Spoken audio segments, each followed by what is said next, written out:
Friend, আমি কিষণ আর আপনারা দেখছেন কিষণ হোম গার্ডেনিং। তো আজকে দেখাবো, থাম্বনেল দেখে তো বুঝে গেছো কি দেখাতে যাব।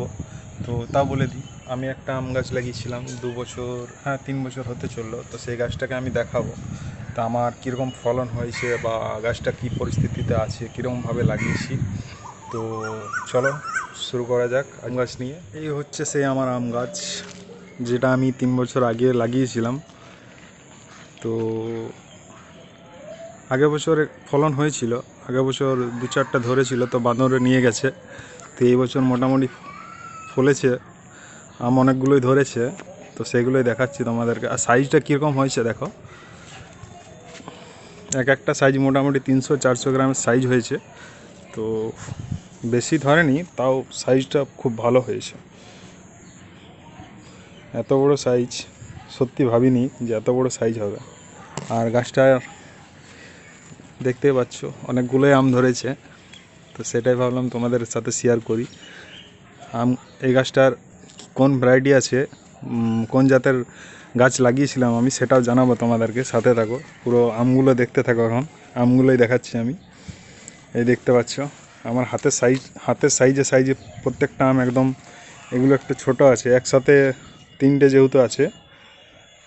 এখানে ছিল 5টে, ঝরে গেছে, ঝড়ের দিনে পড়ে গেছে। তো এই দেখতে পাচ্ছ, এটা কালারটা খুব সুন্দর, রেডনেস ভাব এসছে একটু। এটা রোদের জন্য হয়তো হয়েছে। আমগুলো খুব সাইজ বাম্পার। একটা সব থেকে বড় আম আছে, যেটা দেখালে তোমরা হাসবে।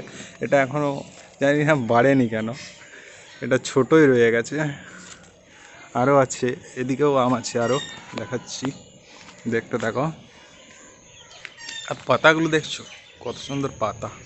কালারটা প্রথমে একদম পিঙ্ক থাকে, তারপরে আস্তে আস্তে লালচে লালচে ভাব। পাতাগুলো খুব সুন্দর লাগে যখন পাতাগুলো মনে হয় কোনো পাতাবাহারের গাছ। এই দেখো ভিতরে একটা আম রয়েছে, সাইজ ঠিকঠাক একদম 300-400 গ্রামের সাইজ হয়েছে, সাইজটাও কোনো খারাপ নেই। তো এটা কোন ভ্যারাইটির গাছ আছে তোমাদের সাথে সেটাই শেয়ার।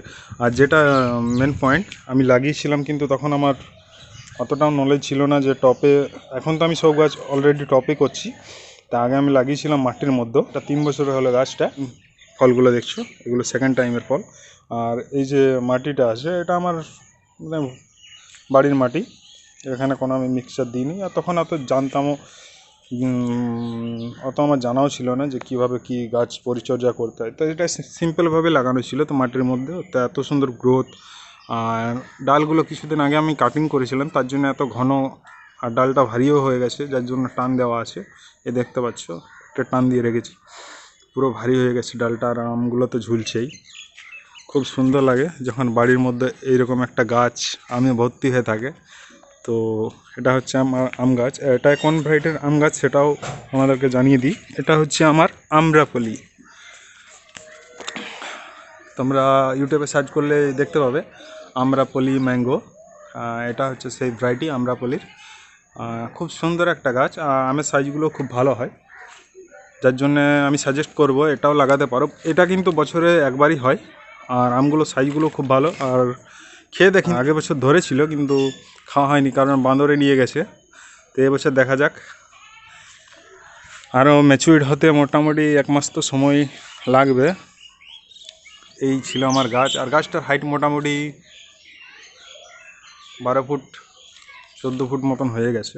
তো গাছটাকে আমি প্রুনিং করব, এখান থেকে প্রুনিং কেটে ফেলবো আমি এই আমগুলো তোলার পর। দেখতে পাচ্ছ এখান থেকে 3টে ডাল বেরিয়েছে। এই যে 3টে ডাল আছে, 3টে ডালের মধ্যে আমি এখান থেকে আবার 3টে করে ডাল আছে, দেখতে পাচ্ছ প্রত্যেকটা 3টে করে ডাল আছে। ওই যে 3টে করে ডাল আছে, তো এখান থেকে আমি প্রুনিং করে দেব, ডালগুলো আবার ঠিক শেপে চলে আসবে। আর গাছটাও এতটা হেলবে না, পুরো ভারী হয়ে গেছে গাছটা, মাথা ভারী হয়ে গেছে, যার জন্য আমাকে প্রুনিং করতে হবে। সব গ্রাফটেডের ছিল, তাই গাছগুলো বেশি বড় হয়নি। হাতেই দেখতে পাচ্ছি আমি লাগাল পাচ্ছি। আর এটাকেও প্রুনিং করেছি, তার জন্য এত ভালোভাবে ফল এসছে। এটা হচ্ছে থাই 5, এটা থাই 5 পেয়ারা আছে।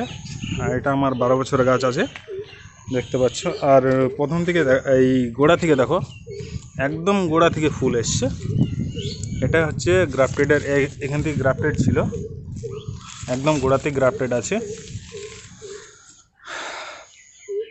এই হচ্ছে আমার থাই 5 পেয়ারা। আর আরও আছে গাছ অনেকগুলোই আছে। ওটা পেছনে যেটা দেখছো ওটা হচ্ছে জাতের একটা বাতাবি। সাইজটা একটু ছোট হয়, সাইজটা মোটামুটি 2 কিলো 2.5 কিলো 3 কিলোর মধ্যে সাইজ হয়, আর বেশ মিষ্টি। এই হচ্ছে আমার সেই গাছগুলো, যেগুলো এখন আমি এটাতে নাম কোনো ভ্যারাইটির নাম বলছি না, কেননা ওটা আমি আলাদা পার্ট একটা বানাবো। তো তোমাদেরকে একটা ঝলক দেখাচ্ছি, কোনো ভ্যারাইটির নাম বলছি না আমি। তোমরা গাছগুলো দেখো আর চেনো যে এটা কী গাছ হতে পারে, ঠিক আছে? আমি প্রত্যেকটা গাছের একটু করে ভিউ নিয়ে নিচ্ছি, আর যারা জানো অবশ্যই কমেন্ট করবে। কোনটা স্ক্রিনশট দিয়ে আমাকে কমেন্ট করতে পারো যেটা কোন ভ্যারাইটির গাছ আছে বা কী জাতের গাছ আছে। যদি কারো জানা আছে তো অবশ্যই কমেন্ট বক্সে কমেন্ট করতে পারো। আর এগুলো হচ্ছে এখনও লাগানো হয়নি, আমার কিছুগুলো চারা পড়ে আছে দেখতে পাচ্ছ। তার মধ্যে এটাও একটা ছিল, তো ভেবেছিলাম এটা খারাপ হয়ে যাবে, তো যাক এটাকে বাঁচিয়ে ফেলেছি আমি। এটা নিয়ে কোন ভ্যারাইটির গাছ আছে সেগুলো আমি এখন বলছি না, তোমাদেরকে একটা ঝলক দেখিয়ে দিচ্ছি, ঠিক আছে? আরও এইদিকে আছে, এটা বলেছি আগের ভিডিওতে, যারা দেখেছো তারা বুঝে যাবে এটা কি কি আছে, ঠিক আছে? এটা এখনও লাগানো হয়নি, টবের মধ্যে এটা রাখা আছে। আর এই মাটিগুলো আমি কিভাবে তৈরি করি বা কোন মাটি মিক্স করে আমি টবে লাগাই সেগুলোর ভিডিও একটা দেব আমি, ঠিক আছে? কী কী সার ব্যবহার করি সেটা নিয়েও একটা ভিডিও বানাবো আমি। তো অবশ্যই আমার চ্যানেলটাকে সাবস্ক্রাইব করে নোটিফিকেশান বেলে অলে ক্লিক করে দেবে, যাতে নেক্সট ভিডিও যখন আপলোড করব তখন আমাদের কাছে যাতে নোটিফিকেশান পৌঁছে যায়। তো আমার চ্যানেলটাকে অবশ্যই সাবস্ক্রাইব করবে এইসব ভিডিও দেখার জন্য। তো এই গাছগুলো আমার রাখা আছে এখনও, এই দুটো পটিং করলাম এই বিকেলবেলা। এখন ভ্যারাইটিগুলো বলছি না আমি, আর তোমাদেরকে একটা খেয়ালে ভিউজ দিচ্ছি যে দেখো গাছগুলো আমার। আর এগুলো হচ্ছে আমি কলম বসিয়েছি, দেখা যাক কলমগুলো সাকসেস হয় কি না। এই দেখতে পাচ্ছ টবের মধ্যে আছে, বাস এটুকুই।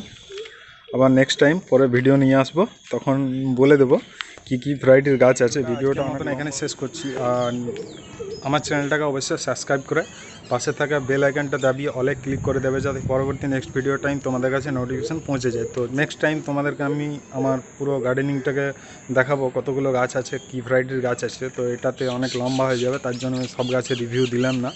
তো চ্যানেলটাকে অবশ্যই সাবস্ক্রাইব করে নোটিফিকেশান বেলে অলে ক্লিক করে দেবে, যাতে পরবর্তী নেক্সট ভিডিও টাইম তোমাদের কাছে নোটিফিকেশান পৌঁছে যায়। তো দেখা হচ্ছে নেক্সট ভিডিওতে।